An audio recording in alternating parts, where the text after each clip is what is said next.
Hello বন্ধুরা, সবাই কেমন আছো? আমি কিন্তু বেশ ভালো আছি। আমি না আজকের বাড়িতে তৈরি করে নিয়েছিলাম চিকেন স্যান্ডউইচ। এই চিকেন স্যান্ডউইচটা না খেতে ভীষণ ভীষণ ভালো হয়েছিল। আর আমি একদমই কম সময়ের মধ্যে বাড়িতে কিন্তু ছেলে বায়না করছিল স্যান্ডউইচ খাবে। তাই আমি বললাম বাড়িতে এক্ষুনি তো চিকেন আছে, আমি এক্ষুনি তোমার জন্য বানিয়ে এনে দিচ্ছি। তাই সপরিবারের জন্য আজকের অনেকগুলো কিন্তু স্যান্ডউইচ বানিয়ে নিয়েছি। আর এই চিকেন স্যান্ডউইচটা না একবার যদি বাড়িতে কেউ বানিয়ে খাও, বিশ্বাস করো সে কিন্তু বারবার বানাবে, কারণ এটা এতটাই টেস্টি হয়। তো যাই হোক, পুরো ভিডিওটা দেখার অনুরোধ করলাম। খেতে কিন্তু ভীষণ সুন্দর হয়েছিল এই স্যান্ডউইচটা। তো মাঝে মধ্যেই তো বাড়িতে চিকেন আসে, তার থেকে কিন্তু কয়েক পিস শুধুমাত্র চিকেন তুলে রাখলেই কিন্তু খুব সহজেই কিন্তু এই স্যান্ডউইচটা যখন তখন বানিয়ে খাওয়া যায়। তো চলো বন্ধুরা, এবার স্টার্ট করি। প্রথমেই না এখানে দেখো আমি চিকেনগুলো বের করে নিয়েছি। ফ্রিজের মধ্যে কয়েক টুকরো চিকেন ছিল, তো বোনলেস চিকেনগুলো একদম ছোট ছোট টুকরো করে আমি কেটে নিয়েছি।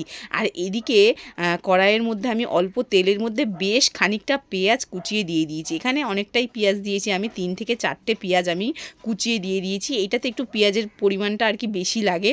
তো পেঁয়াজটা যখন একটু নরম হয়ে যাবে, ভাজা ভাজা করে একটু হালকা লাল হয়ে যাবে, তখন আমি এর মধ্যে অল্প একটু রসুন কুচি দেবো। রসুনটাকে আমি গ্রেট করে দিয়েছি গ্রেটার দিয়ে। তোমরা চাইলে রসুন বাটাও দিতে পারো, আদা চাইলে দিতে পারো, তবে আমি আদাটা দিলাম না, আমি শুধুমাত্র রসুনটুকুই দিয়েছি। দিয়ে এটাকে ভালো করে নাড়াচাড়া করে মিশিয়ে নিয়ে তারপরে সেই ছোট ছোট সাইজের চিকেনের পিসগুলো না এর মধ্যে দিয়ে দিয়েছি 1 চামচ মতো নুন, আর সাথে দিয়েছি 1 চামচ গোলমরিচের গুঁড়ো, আর অল্প একটু দিয়েছি ভিনিগার।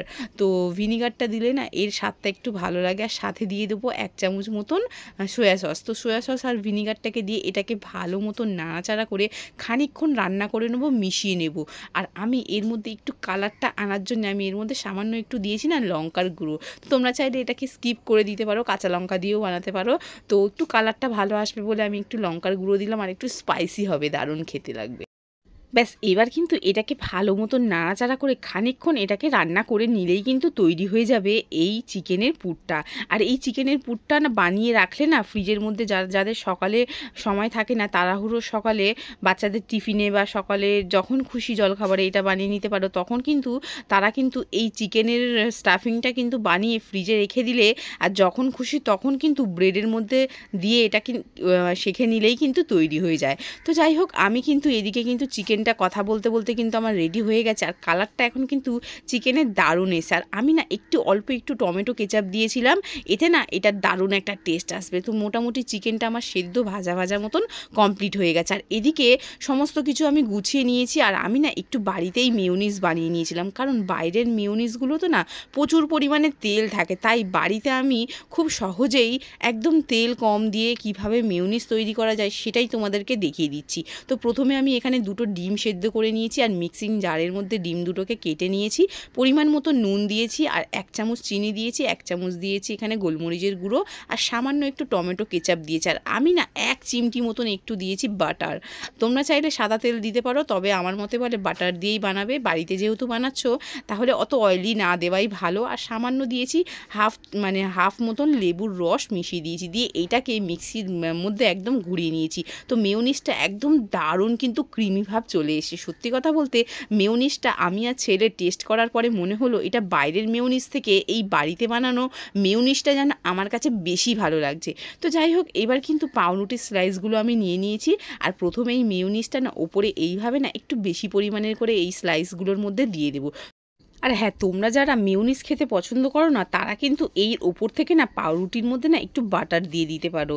তো যাই হোক, এবার দেখো আমি যেই চিকেনের পুরটা আমি বানিয়ে রেখেছিলাম, তো সেই চিকেনের পুরটা মোটামুটি ঠান্ডা হয়ে গেছে। এখন কিন্তু পাউরুটির ওপরে আমি এই যে দিয়ে দিয়েছি মেয়োনিজটা, প্রথমে ভালো করে একটু বেশি করে লাগিয়ে নিয়ে তার ওপর থেকে কিন্তু আমি চিকেনের টুকরোগুলো দিয়েছি, দিয়ে একটু ভালো মতন চারিদিকে এইভাবে ছড়িয়ে দিয়েছি। এবার আমি এখানে চিজ নিয়েছি, তো চিজটাকে দিয়ে আমি একটা গ্রেটার দিয়ে একটু গ্রেট করে ওপরে এইভাবে দিয়ে দিচ্ছি। আর চিজটা দিয়ে বানালে না খেতে একটু দারুণ লাগে। আর চিজ ছাড়াও তোমরা করতে পারো, তবে চিজটা দেওয়ার চেষ্টা করবে, চিজটা দিলে একটা দারুণ টেস্টি লাগে। বাচ্চারা তো খুব মজা করে খায়, সাথে আমাদেরও কিন্তু বেশ ভালো লাগে। আর বাচ্চাদের বাহানায় আমরাও কিন্তু বেশ ভালোই মজায় আছি। তো বাচ্চারা খেতে চাইলে বাড়িতে তো বানাতে হবেই, আর বাড়িতে বানালে তো শুধু বাচ্চাদের জন্য বানালে হবে না, আমরা বড়রাও তো খাই।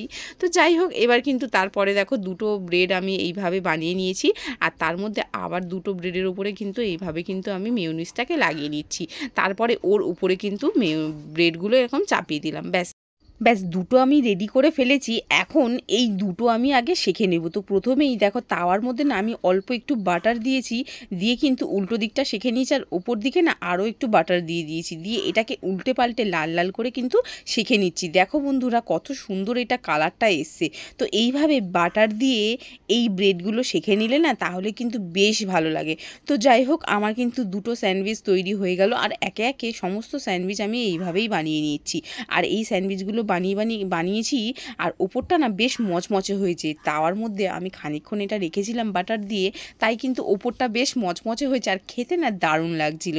তো যাই হোক, গরম গরম স্যান্ডউইচ কিন্তু এইরকমভাবে কিন্তু বানিয়ে খাওয়ার মজাই কিন্তু আলাদা। তো প্রত্যেক কটা আমি বানিয়ে নিয়েছি। তো আমাদের বাড়িতে যেহেতু অনেকজন ফ্যামিলি, আর বাচ্চা বড় সবাই মিলে, তাই আমাকে কিন্তু অনেকটা পরিমাণে বানাতে হয়েছে, যেহেতু বাড়িতে সকালে আজকে সবাই কিন্তু এই একই ব্রেকফাস্ট করবে, তাই আমি অনেকটা পরিমাণেরই কিন্তু বানিয়েছি। তো যাই হোক, প্রথম ব্যাচের এই মাত্র কয়েকটা বানিয়েছিলাম, সেগুলো কিন্তু বাচ্চারা খাওয়া স্টার্ট করে দিয়েছে। তারপরের ব্যাচেও দেখো আমি কয়েকটা এইভাবে কিন্তু বানিয়ে নিয়েছি।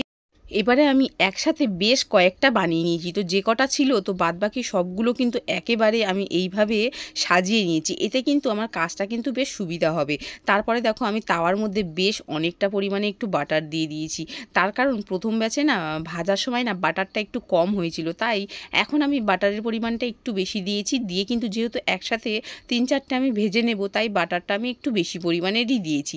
দিয়ে এবার কিন্তু এটাকে যখন ভাজবে না তোমরা, তখন কিন্তু একদম লো টু মিডিয়ামে দিয়ে এটাকে ভাজবে, তাহলে বেশ একদম ওপরটা মচমচে হবে। তো এইভাবে কিন্তু দেখো বন্ধুরা, আমি সমস্ত চিকেন স্যান্ডউইচগুলো খুব সুন্দর করে কিন্তু তৈরি করে নিয়েছি, আর এইভাবেই তোমরা কিন্তু বাড়িতে কিন্তু বানিয়ে খেতে পারো। আর আমার এই রেসিপিটা কেমন লাগলো তোমাদের, তোমরা কিন্তু ছোট্ট একটা কমেন্টের মাধ্যমে অবশ্যই জানিও।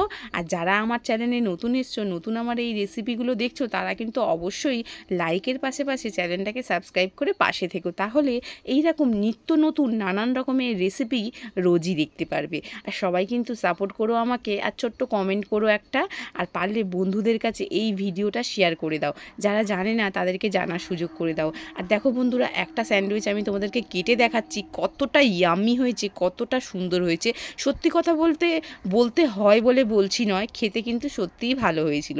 তোমরা একবার কিন্তু আমার এই রেসিপি ফলো করে বাড়িতে কিন্তু অবশ্যই ট্রাই করো, তারপরে কিন্তু আমাকে কমেন্টে অবশ্যই জানিও যে খেতে কেমন হয়েছিল। তো যাই হোক, আজকে আমি খেতে এখানেই বিদায় নিলাম। টাটা।